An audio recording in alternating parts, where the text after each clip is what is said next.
कायदे से अगर बात करें तो इस बार विकेटकीपर को लेकर जो माथापच्ची मची हुई है वो वाकई में एक अलग ही लेवल की माथापच्ची है।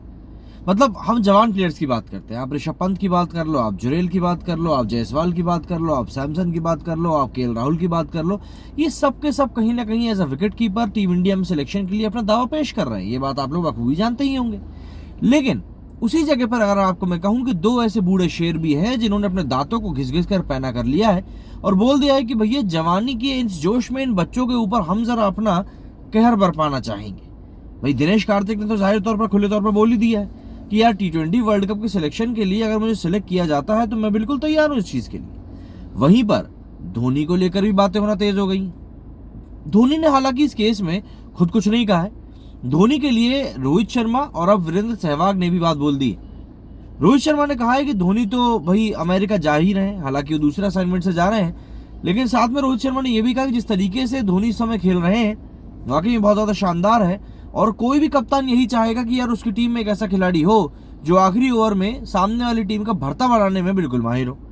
मतलब स्टैट्स जो बता रहे हैं, भाई मैं नहीं बता रहा हूँ, स्टैट्स बता रहे हैं कि आखिरी ओवर में जब सबसे ज्यादा रन बनाने की बारी आती है, सबसे ज्यादा छक्के मारने की बारी आती है, तो उस जगह के ऊपर महेंद्र सिंह धोनी का ही नाम लिखा हुआ है। भाई 750 से भी ज्यादा रन वो आईपीएल की हिस्ट्री में आखिरी ओवर में बना चुके हैं। इसके अलावा अगर हम मौजूदा आईपीएल की ही बात करें, करीब 8 मैच सीएसके खेल चुकी है and not to be surprising भाई साहब अभी तक आउट ही नहीं हुए।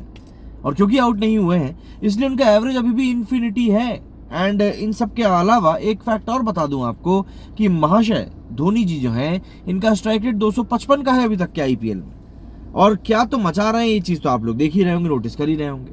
तो ऐसे में सबसे बड़ा सवाल यहाँ पर अब ये खड़ा हो रहा है कि यार हम आखिर किस तरीके से इस पूरी सिचुएशन को देखने वाले। वीरेंद्र सहवाग ने कहा है और बहुत लॉजिकल बातें कही है वीरेंद्र सहवाग ने बहुत लॉजिकल तरीके से इस बात को बोला, बताया कि यार देखो आप अगर देखो फर्स्ट ग्रुप को, तो फर्स्ट स्टेज के जो मैचेस होने हैं उसमें आपकी जो बैटिंग है वो बहुत मुश्किल है कि चौथे या पांचवें नंबर से नीचे जाए। तो पहला ग्रुप तो निकल गया। इसके बाद जब बारी सुपर 8 की आएगी वहां पर जाकर आपको ऐसा लगेगा कि यार शायद यहाँ पर हमारी बैटिंग कोलैप्स करे। तो उस कंडीशन में यहाँ पर सबसे बड़ी एक जो पॉसिबिलिटी बनती हुई दिख रही है कि आप सीएसके को देखिए। सीएसके धोनी का उपयोग कर रही है सिर्फ आखिरी के 1 या 2 ओवर में, जहां पर कि धोनी आते हैं उनके पास कोई मौका नहीं होता डिफेंस करने का, बंदे को सिर्फ बल्ला घुमाना है, या तो रन बनेंगे या रन नहीं बनेंगे। वहां पर कोई कंटिजेंसी प्लान नहीं होता है किस तरीके से टैकल करना है, किस तरीके से नहीं करना है, बल्ला घूमता चीज खत्म हो जाती है। लेकिन धोनी के साथ में अब उनकी बैटिंग से ज्यादा पावरफुल हो गया उनका दिमाग। अगर विकेट के पीछे आपके पास में धोनी जैसा दिमाग है तो कहीं ना कहीं आपको एक बहुत बड़ा क्वेश्चन मिल जाता है। हालांकि अभी सीएसके की परफॉर्मेंस उतनी कुछ खास चल नहीं रही है, बट अगर हम इंडियन टीम के पर्सपेक्टिव से देखें तो विकेट के पीछे से जब आपको ऐसा दिमाग मिलता है तो जो आपके कप्तान है उसका कॉन्फिडेंस एक अलग लेवल पर बढ़ जाता है। और देखिए क्रिकेट के खेल में परफॉर्मेंस कॉन्फिडेंस से कितना ज्यादा कोरिलेट करती है ये बात तो हम सभी जानते ही हैं। तो ऐसे में आपके पास में अगर कॉन्फिडेंस है तो आप एक अच्छी परफॉर्मेंस निकाल सकते हो। तो यहां पर यह कहना गलत नहीं होगा कि अगर धोनी को कंसिडर किया जाता है तो एक अलग ही लेवल की टीम हमारे सामने निकल कर सामने आएगी। बट यहां पर एक चीज और ये भी है कि जिस तरीके से अभी सारी चीजें कैरी आउट हो रही हैं, पैन आउट निकल कर आ रही हैं, ये बात बहुत ही हाइपोथेटिकल है कि भाई महेंद्र सिंह धोनी जो है वो क्रिकेट में वापसी करने वाले हैं। और ये वापसी का कल्चर वैसे भी हमारे यहाँ भारत में है नहीं। पहले 1-2 बार हुआ है तो हुआ है, बट अभी अगर हम पिछले 15-20 सालों की बात करें तो ऐसा कोई सिनेरियो नहीं देखने के लिए नहीं मिला जहां पर कि खिलाड़ी संन्यास से वापस आया हो। हालांकि पाकिस्तान में तो ये हर रोज की कहानी रहती है, बट इंडिया में ऐसा नहीं होता है। तो ऐसे में महेंद्र सिंह धोनी का संन्यास से वापस आना काफी ज्यादा टफ रहेगा। दूसरी बात, एक प्लेयर के तौर पर अगर हम बात करें, एक एजेड प्लेयर के तौर पर अगर हम बात करें तो उनकी बॉडी भी कहीं ना कहीं अब साइंस दिखाने लगी है कि यार एक्टिव क्रिकेटर के तौर पर वो ज्यादा लंबा सस्टेन नहीं कर सकते। अभी भी उनके पैर की इंजरी वाले कुछ वीडियोस निकल कर सामने आए जिसमें कोई लंगड़ा कर चल रहे थे। एक वीडियो दिखाई दी जिसमें कुछ सुरेश रैना का सहारा ले रहे थे। तो ये सब चीजें हैं। तो महेंद्र सिंह धोनी का सिनेरियो तो मुझको यहाँ पर कुछ बनता हुआ नहीं दिख रहा। बट अगर मैं यहाँ बात करूँ दिनेश कार्तिक की, तो यार Dinesh Karthik can be a पर्सपेक्ट, but उसके बाद फिर ये बात आ जाती है कि दिनेश कार्तिक भी मौके पर आउट ऑफ फॉर्म हो जाते हैं। लास्ट टाइम भी कुछ ऐसा ही हुआ था जब उनको उनकी परफॉर्मेंस के दम पर आईपीएल में सिलेक्ट कर लिया गया, आईपीएल से इंडियन टीम के लिए सिलेक्ट कर लिया गया था। बट उसके बाद में हमने देखा कि जब परफॉर्मेंस देने की बारी आई वर्ल्ड कप में तब वो उतना अच्छा परफॉर्म कर नहीं पाए। हालांकि आईपीएल में अगर हम मौजूदा सीजन में बात करें तो आरसीबी की तरफ से उन्होंने काफी अच्छा खेल दिखाया है और यही कारण है कि हर तरफ उनके खेल की चर्चा भी चल रही है। बट देखिए सिर्फ बात होने से तो बात नहीं होती ना, आपको बहुत सारी चीजें होती हैं जो कि ध्यान में रखनी होती हैं। अब यहाँ पर जो भी बातें चल रही हैं उन बातों को देखकर एक बात यही समझ में आ रही है कि आप यंग जनरेशन के ऊपर ज्यादा भरोसा करने वाले हैं या फिर आप पुराने चावल के ऊपर ज्यादा भरोसा करेंगे। यंग जनरेशन की अगर हम बात करें तो देखिए जायसवाल ने सेंचुरी मारी, बट जायसवाल ने एक ही मैच में सेंचुरी मारी। आप एक मैच की परफॉर्मेंस के दम पर क्या कर सकते हैं।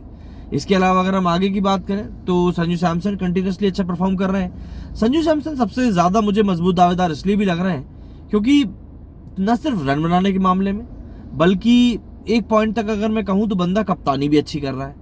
14 पॉइंट्स के साथ में राजस्थान रॉयल्स इस समय टॉप पर बैठी हुई है और टीम में जब ऐसा एक कप्तान मौजूद होता है जो कि मतलब बहुत सलीके से और बहुत तरीके से टीम को जीत के मुहाने पर लेकर जाता है, एक मैच्योरिटी सबसे बड़ी बात। मतलब जायसवाल जब सेंचुरी के बिल्कुल करीब खड़े हुए थे एमआई के अगेंस्ट, वहां पर संजू सैमसन चाहते ताबड़तोड़ रन बना सकते थे, चौके छक्के मार सकते थे, लेकिन वनडे ने संजू सैमसन ने बिल्कुल इस बात को मेक श्योर किया कि नहीं जायसवाल की सेंचुरी पूरी हो।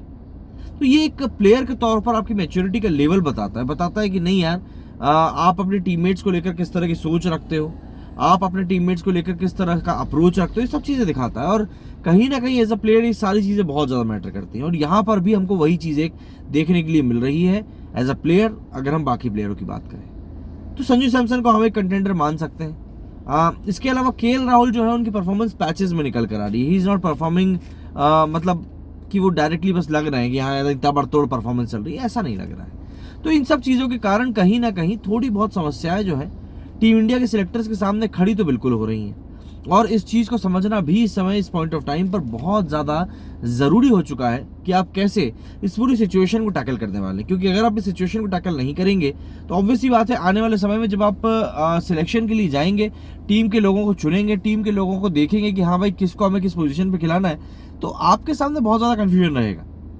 यहाँ पर बात मानी जा रही है कि आप 2 विकेट कीपर के साथ जा सकते हो क्योंकि आज की तारीख में हमारे जो विकेट कीपर हैं वो बहुत शानदार बैट्समैन भी हो चुके हैं।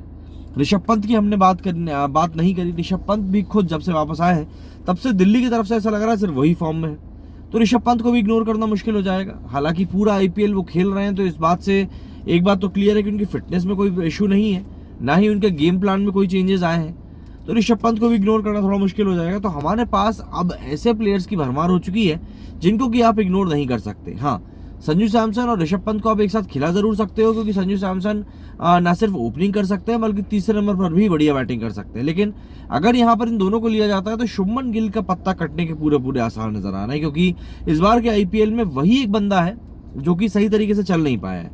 तो अब देखना होगा इन चीज़ों को लेकर आके किस तरह का अप्रोच यहाँ पर टीम रखती है, किस तरीके से चीफ सिलेक्टर जो है वो अपनी टीम का सिलेक्शन करते हैं।